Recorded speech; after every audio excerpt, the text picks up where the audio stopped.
sister, you've been on my mind, sister. We're two of a kind, sister.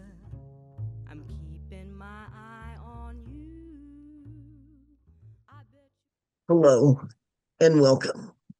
Every voice tells a story, and every story holds power. This is Voices Against Violence, a podcast from NGO CSW New York, and I am Pamela Morgan, who, along with Ivy Cook, serves as co chair of the substantive NGO Committee. In this series, you'll hear the lived experiences of women who've endured, survived, and resisted gender based violence, women who are now leading efforts to heal communities, change laws, and reclaim their power. These voices come from every corner of the globe. Their courage transcends borders. Their fight is ours, grounded in truth, informed by experience, powered by global voices, because silence has never been an option, and change starts with listening.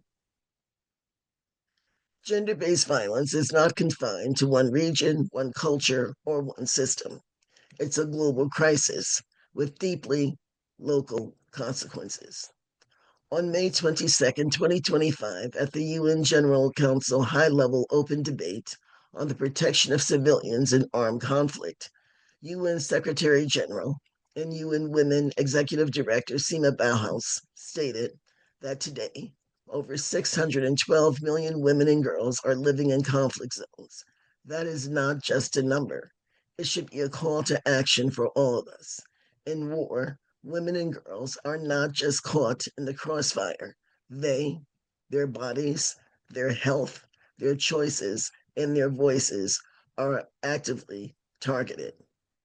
Across too many conflicts, women's bodies become battlegrounds through sexual violence and also through the deliberate denial of reproductive rights and health services.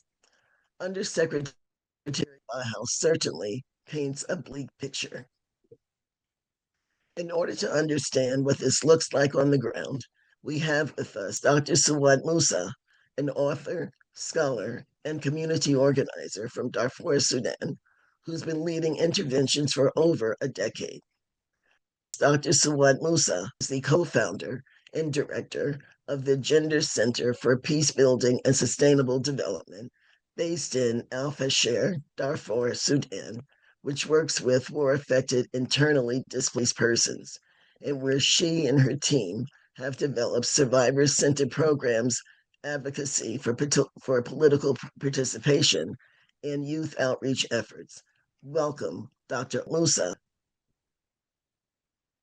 Thank you so much. Thank you, Pamela, so much for inviting me to this conversation. And I'm really humble, really, of this generous opportunity that you provided me to talk to the global community and to let them know really about what we suffer in Sudan. Yes, I come from Darfur, and which is a region in Sudan, but I'm also Sudanese. And what I say, I think it represents many areas in that is in the whole wide world where situations really have been really catastrophic for everybody, but in particular for women and children. I come from Darfur, and I have been working in the issue of gender-based violence for a long period of time. And I'm an activist and I'm a researcher, and I'm a writer in Arabic and in English. And I am one of those who are really affected at personal level by this war and these issues of gender-based violence. I lost a sister 3 days ago, a beloved one, the only sister that I have, and like thousands of women and thousands of people have been, have gone through the same trauma. So I really thank you so much, Pamela, Sister Pamela, for this opportunity. Thank you. You're welcome, and it's our pleasure.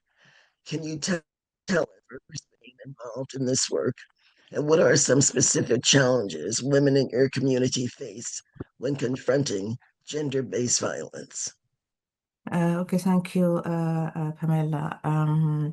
I have been involved, as I mentioned, that I come from Darfur, and Darfur has been through a very kind of aggressive violence, aggressive conflict during the last 3 decades, actually, almost 3 decades. So the war started in 2003 and only subsided for a while before, uh, we had this.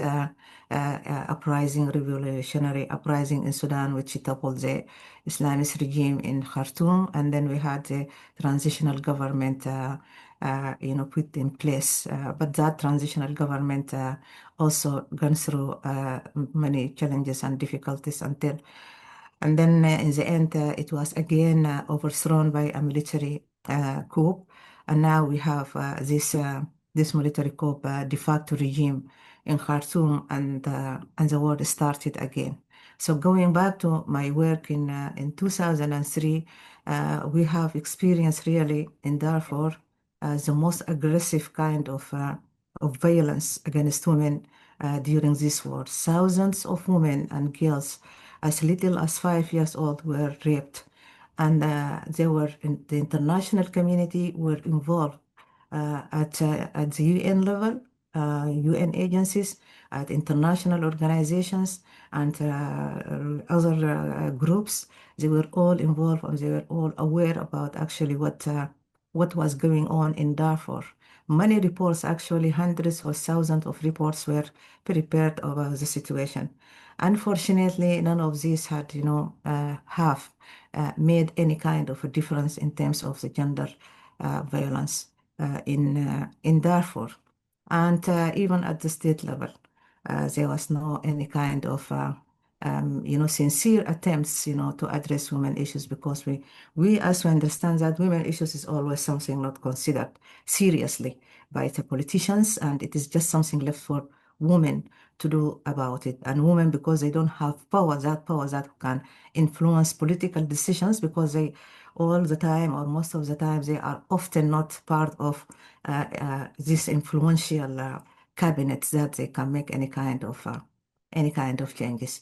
So anyway, I added or contributed to all the efforts into, trying to make a difference in the situation of women in Sudan. And we all also were alerting people that this situation, Sudan is not a stable country, and we need really to address the issue of gender-based violence in Darfur because we don't know what will be next in Sudan.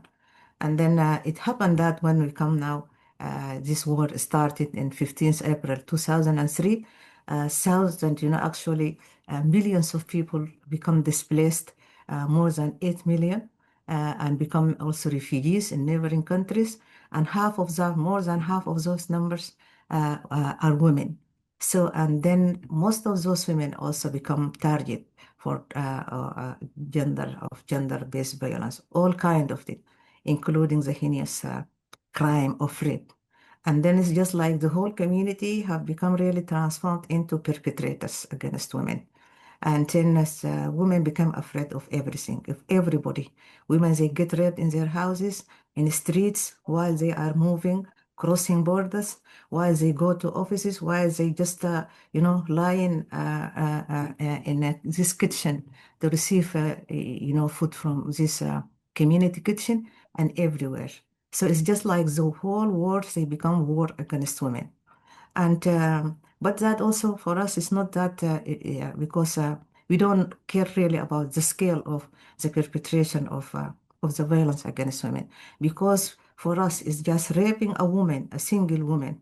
If get raped, it's just like the whole community in the whole wide globe become rape. So we concerned about a woman in Darfur. It's just like all women in the whole Sudan, like all women in Palestine, like all women in Ukraine. That is our perception and that is our concept about this perpetration. But so that is why we are not able to make any really kind of difference. Why we are not able to make any to reduce the scale. It is just growing and growing. Why there is no any intervention, whether from the state, the de facto state, from the community itself, when we come down to the community, and from the international community, including those regional bodies. We just hear about, papers, developed and constructed, and these are laws and whatever. But this is just like are kept in that box of laws and of resolutions. They do not have any meaning. They are not interpreted in terms of action or plans or whatever. And that's why maybe that also have added and exacerbated the situation of women, because those perpetrators, they understand that, this international community, including all the institutions, including the UN institutions, they just talk. All they have to do is to talk. They don't stop the war. They don't go for ceasefire. They don't also bring enough or adequate kind of humanitarian aid to women and children. And then they contribute really to the exacerbation of women's situation. Okay, so what are our challenges?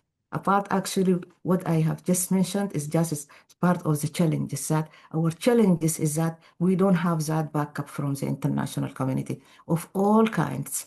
But also, the challenges, we start from the community. So we have at the community level, we have challenges. At the women itself, the women community itself, we have challenges. And at the regional level, because it is an African community, and we have the African Union, and IGAD, and all this. And then we have peace agreements that also have been signed and at the international community, which is the UN. So it's just, if I can just say it quickly, it's about the Attica at the women community. Those women community, the challenge is that, the war is not, most of the war were fought and are fought not in the, now things have changed, but it used to be fought in neighborhoods and in rural areas. Those women, most of them, they are not educated, they are illiterate, and they do not have access, to even to the information. They don't have access to information that, that they can talk about this. And, any gender-based violence is something kept at the community, at personal level. So people don't reveal what they have gone through, because that is, its own can create a kind of a shame, because it is a issue of shame, because women are always blamed of any crime committed against them. That is one problem. So they don't have the information, and they don't have the courage to go and to tell, to do any kind of revelations about, I have been through that guy, I was raped. So that is, that stigma of shame, that is at the women level. And we do not work, or we have not been able really to break that kind, of the silence of women. When we come, even the international NGOs, when they do their work, they do their work, at those level of graduates, women, female graduates, and officers, and those educated, so that they know what is Security Council Resolution 1325 says, and what is it, and then they go and then they talk. But it is not the actual people who are really subject to this, atrocities, that people. So that is, it's just like there is a kind of a very big gap between what they say, or between who they say it, and between those who are actually, prone to, subject to violence. That is at the women community. The other issue is about the community, and that is the community when we talk to women. So this is about gender-based violence. So we don't need really, actually, we need to explain to them that what you have been through is what is called gender-based violence. But we need to address the other part of the community who are actually perpetrating the violence against women. And these are the men community. So here, the approach also of the gender-based violence, when we approach it, it's not effective, because we just focus on women. But instead of focusing on those who have the power and who have the leverage to, to make a difference. Those, local leaders, native administrations, those influential men. So that is at the community level. That is the other thing. The war itself has made it, women lost, the safety nets of family. The mothers get killed. Those people who you trust, they get killed, and or maimed, or even the trauma make it difficult for the person that you go and you tells them that is what happened to me, because the community penalize you And because this is the culture, is of the blame whenever there, especially when it comes, become pregnant, women, girls become pregnant because and they get these war children, so they penalize because they don't tell about what happened to them, and then they come and then they become a judge on the basis of this. So that is at the community level. When we come at the state level, then it is the state level. Always when we talk about the state, it's about constitution. The constitution does not have any kind very clear, about the protection of women. So it is just something like left to people, those making laws. And because the presence of women is very weak in these institutions, those who study law, those who become employed and whatever. Actually, there are hundreds and maybe thousands of women who are who study law. But when it comes to employment or whatever, they don't have that opportunity. So they are not part of the design of laws and whatever. So at that level, there is no. So the state apparatus itself does not have that kind of protection of women. They have family laws, and the family law, we know that the family is just all is about making women and consolidation, the subordinate position of women to men. So that, this is about family. So there is no protection, whatever legal, whatever constitutional, whatever at the state level. That state now is not there. Now we have the state, which is a de facto state. It is an Islamist state, it is a terrorist state, and it is, and all the fighters, they are the fighters for, just to control the state. So they don't care. Actually, they are making humans, they are using women as, as tools for entertainment, for amusement, and, and they don't care. Those rebel groups also they are investing on women because women they run away from war. They go and they make camps. All the camps in Darfur and in Sudan they are built and they are constructed on the shoulders of women. And those rebel groups they go and say, oh, we have camps, we have 100 camps. All the people become and they want them to stay in the camps and they go and rape them. So that is, so women is just like become used as something. So women just become as something, even something you cannot say anything, just something. And then they don't have value. Their only value, the only value now of women in Sudan is to help, the vested interest of those fighters and those this state. When we come to and women, they have to talk about themselves. Nobody in the whole state or at the community level, all the institutions, formal, informal institutions, they don't talk about women. Women, they are talking about themselves.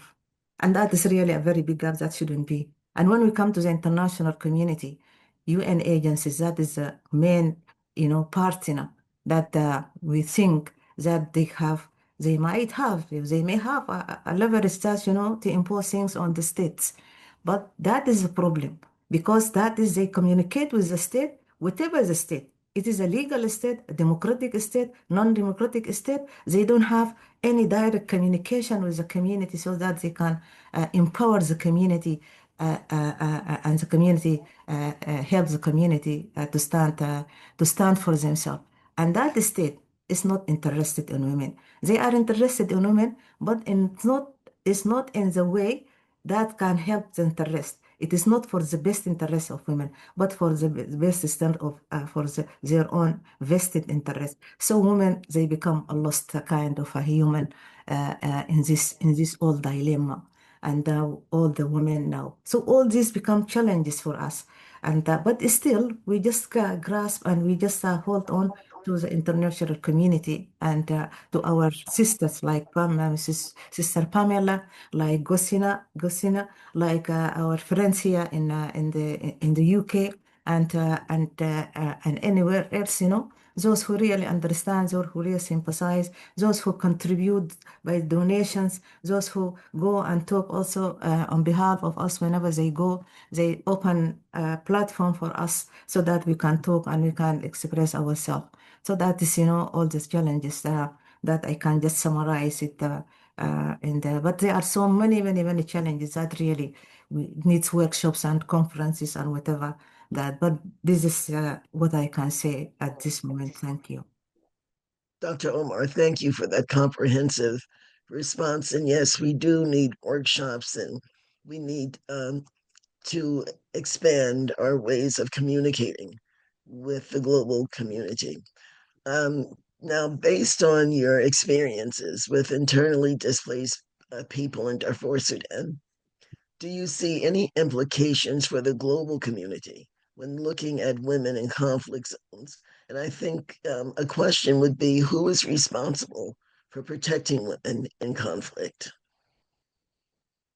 Okay, thank you. So we have millions of displaced. We have millions of displaced, what we call IDPs, internally displaced, and we have millions of refugees across the borders in East, especially in East and Central Africa. And so when we come and the conflict is continue, those stays who stay remain inside within Sudan, then there is another group, but they keep going here and here, running from shelling, from bombardments, and from bullets, running from hunger, running from thirst. So it's just like that. It is really a very it's a miserable situation. It is a miserable situation. Dr. Musa, um, if we had a call for action for the global community, what supports do local movements need from the international community? And what should be done to aid women in conflict zones? And what would you want people to remember when they think about this episode from the podcast? What do you want them to take action on? Thank you, Pamela. Now what we see is that we want this war to stop. And we as women, the only thing that we have is our voice. But we do count on our sisters in the whole wide world that to stand with us and really to support us. Not because of us as women in Sudan, but because of our community, because we share the same gender, we share the same sex. And so this is the responsibility. I think it is the responsibility of every woman that to stand with us and, to amplify our voice. We are doing our best, really. And we want now three things, our perception or perspective to this in the resolution of this situation for women to feel safe, to feel peaceful, to go back to their homes and to do, continue their work, as mothers, as sisters, as farmers, and whatever. We want really this war to stop. So what we call is for immediate ceasefire. We want this fire, to stop. We want the bullying and the shelling, the bombardments to stop. And that is our call for the international community. They have to change the laws, they have to change their approaches and to force those fighting parties to stop this war. Because this war is really has been a machine. It is grinding women. It is really grinding women and their children. It's just grinding the hopes, grinding, ambitions, grinding, good feelings, and just, inculcating trauma and inculcating destruction inside women. And that is what those fighting parties, are aiming for. So we want immediate ceasefire. And that ceasefire, we want women to be part of the negotiations in this ceasefire. So we want women, and we have women who are really qualified enough, who have charisma, can talk about themselves. And unless women become there and talk about themselves, talk about this trauma, talk about the crimes that those fighting parties have committed against them, against their families, then no man can go and talk about it. So we want women to be part and parcel of any kind of initiative that talk about ceasefire from the beginning to the end at the negotiating table. We want political settlement, that this war, it is not only about ceasefire because we want humanitarian aid. We want the international community really to bring adequate humanitarian aid that reach women, especially in the places which is difficult to reach. We want protection of those aid workers and especially those local community groups who are taking the responsibility now to provide food to those. They are not able now to provide food for everybody and every day, but they try to provide just one meal. And it is not a meal when we say meal that you have juice, you have a chicken, you have a salad. No, it is just like a soup. It is just a soup of lentils or soup of wheat or whatever. That is the kind of meal that we're talking about. Sometimes there is no water to drink. So we want adequate humanitarian aid, and we want everybody really to contribute to that one at community level and at the institutional level. We want also that political settlement at women to sit at the negotiating table, and that negotiating table, whether in the UN, whether in America, whether in Sudan, whether in Saudi Arabia, whatever, women to be part of that and women to have their voice on this.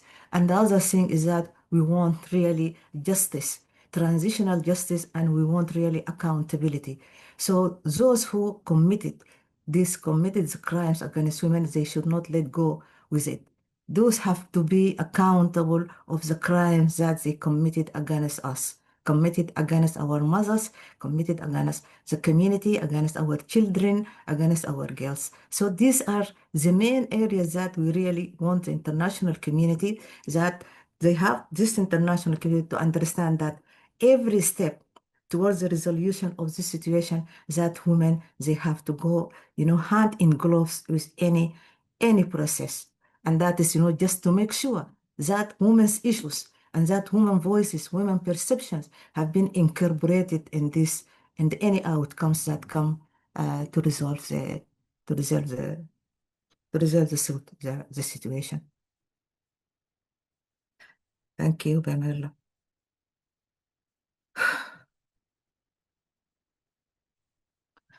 We had peace agreements, and the recent one was Juba agreements in Sudan to resolve the conflict in Darfur and also to resolve other conflicts in Sudan, because Sudan has been really mired in a catastrophic kind of situations. And then we had that agreements, and in that agreement there is women were not part of the negotiating people, and there was something called security agreements. And in that security agreements, which has really, these security agreements have not been put into place, and they did not really pay attention to. They don't care about it. So these resolutions, these security arrangements, also we need women to be part of any resolution, any security arrangements, and to be part of the implementation of any agreements. There is peacefire agreements, then women have to be part of the administrative processes to make sure that everything is really going as it is agreed, and also to report any kind of violations and to report any kind of weaknesses, because we need also to have a review about these processes. And also women not to be less than 40%. That is, what the Sudanese women have been calling for and demanding, that we women should be not less than 40% or at least 40%. But that 40% also becomes subject also to increase. You can increase it. But now we want 40% participation at the highest level, at track one, at track two, and especially at track one and track two. We want to be there so that we can express themselves. We can bring all the crimes at that table. So that table should not be a men's table for negotiating and for talking and for, men's business. No, this war, it is a woman's business. The war is a woman's business, because the women who are the most affected and the women who are the victims of this war. So we need that. We have to be there. And we really counting on the support, as I said from the beginning. I count on the support of all of you. We count on the support of all the media, the international media, the formal, informal, and all the activists in the whole wide world, all the humanitarian activists. We need their help and we need their pride. We need them to cry with us. We need them really to weep with us, and we want them really to mourn with us, because we are left behind as Sudanese. We know that our problem now is the worst in the whole wide world. It is really the worst. What is happening in Sudan is not happening in Ukraine. by any means. It's not happening in Palestine. But the international community, they do not care about this, as if we are a different human being, as if we are not human actually. Everything goes there, everything goes there. But in Sudan, nothing. And even in the media, because thanks to Sister Pamela that she brought us now in her platform, which she really appreciate and appreciate the sincere will and the goodwill that she put with her colleagues and her friends that to bring this issue to you so that you listen and you know that there is something really sinister going on in the international, because our role is to make this international community, this globe, the humanity we need. Our role is to make the humanity a humanity. Yeah, to make the humanity a human for everybody, human for everybody, not for the black, not for the white, not for the Palestine, not for Darfur, not for anybody affected. We need to have one message, one action, and one sympathy. Uh, because these are sisters and these brothers. I really count of you, and I appeal to you, all of you, to really to stand with us. We have established gender center in Al Fashir, and that gender center was immediately during this uprising in Sudan in 2018, which led, as I said, to the toppling of the Islamist regime in 2019. And we started working with internally displaced people to create a kind of a public safe space for people to come and to tell their stories, because we believe also telling story or storytelling is one of the mechanism and one of the tools, for healing, and then and also to train people, build their capacity in whatever they think that because it is not for us. They have to identify what kind of things that they want to learn, and what is the benefit they want to do, and also to discuss these resolutions, especially the 1325 resolutions. What do we think about it? What are the weaknesses? To review the whole process, and then to see what do we think about it? Is it and all the other resolutions as well. So we have been doing a lot, but you put that resolution, UN Security Resolution 1325, we put it really under review, and to see how this revolution developed. And yes, can we really tell something to our own situation in Darfur or in other parts of Sudan? So, or this resolution, who made this resolution? Who are those people who really developed this resolution? Did they come to Darfur here? Did they go to the village there? Did they ask, those IDPs about it? And if they did, who actually came and do that? Uh, uh, uh, so it is just about the whole thing, that those young people really, they want to be part of anything that affecting them, affecting their lives. They don't want to be, just used by as a means, for certain ends, for certain people. No, we want to be part of any initiative, whether it is a law initiative, whether legislation, whether any kind of resolution, whether it is, we don't want really to see things, done in closed rooms in the United States or in Europe or whatever, or even at the African Union. No, we want that those people, those who are actually the victims, they are the actual victims of those problems, to be part of that, to be the decision makers, and then for the rest just to come and to do the writing and do the editing and whatever. I think we need to change the approach at the international community institutions, especially those are dominated by women, or those are really run or administered or managed by women. Those women really, you need really to move from that chair and to go down and to see those people. You need really also to get other people to involve in, drafting this whatever, thing that we appreciate really, and thank you so much really for the effort that you put into trying to make a change. But unfortunately, what they are doing really is not making any difference in the life of people. And during this situation, war in Darfur, war in Sudan, this war in Sudan needs really a review. Review to all the resolutions and to all this, and to ask the question, has there been any kind of change? Do this resolution, make any changes in the life? If not, then why? Then we should ask ourselves why. What changes that we need to do? What kind of mechanisms, what kind of tools, what kind of a different message that we need to do, to make.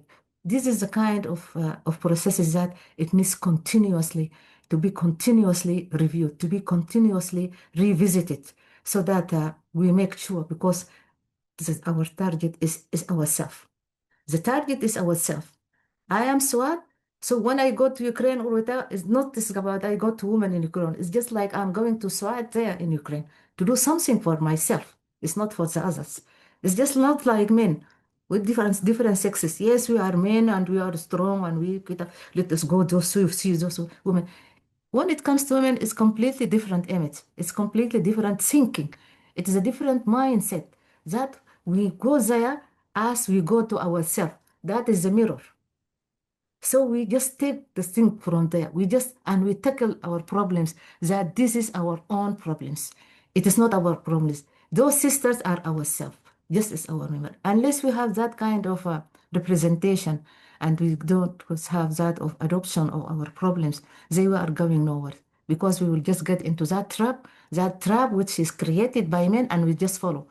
Yes, we say that we are good and we are women activists and we are, but without any kind, of understanding what is happening on, we just find ourselves like following the same road, following the same trajectory that when men use, to drag us into. We need to be ourselves and we need to think collectively for the collective community of women, and to make sure that what we do is really making a difference, and giving those people who are affected a sense of peace and tranquility, and sympathy, to feel that this Pamela, now I feel she is part of me. Really, she is part of me. And me is a Sudanese woman. Me is any woman in the whole wide world who has been through this trauma and this have traumatic kind of experiences. It is really, unless you go through this trauma, it's sometimes become very difficult for you to understand it or to grasp it. And we don't want really everybody to go through this trauma. We want to stop this trauma. We want to stop women traumatized because of bad actions, bad will of some men that will make life difficult for them. I appeal to all of you, my sisters, to stand with us and to help us from wherever you are and from whatever you are doing. Thank you. Thank you so much, Dr. Suad Musa, for that impassionate call to action. Your 3 points: the immediate ceasefire, women being part of the negotiations for the ceasefire and the political settlement. I hope that resonates, and I hope that your plea for a global womanhood, a global sisterhood, a collective for us to be able to protect each other, I hope that resonates as well. So, as we've heard, change begins at the grassroots, but it doesn't end there. Dr. Musa continues her work in partnership with NGOs, CBOs, civil society organizations, UN agencies, academia, informal and informal structures, and activists. She can be reached at suad.musa@gmail.com for more information. From rural towns to the UN halls of New York, the fight against gender-based violence is being driven by people like Dr. Suad Musa with courage, clarity, and conviction. Thank you so much for being with us today. And thank you, dear viewer, for joining us on Voices Against Violence, a podcast by NGO CSW New York. If today's story moved you, please share it, start a conversation, and stay connected with us at ngocsw.org. Again, ngocsw.org. Because raising voices is just the beginning. Listening and learning is where change begins. Thank you.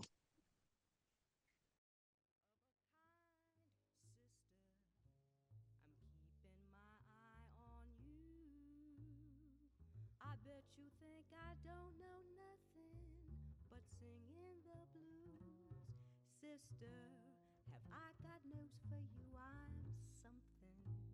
I hope you think that you're something too.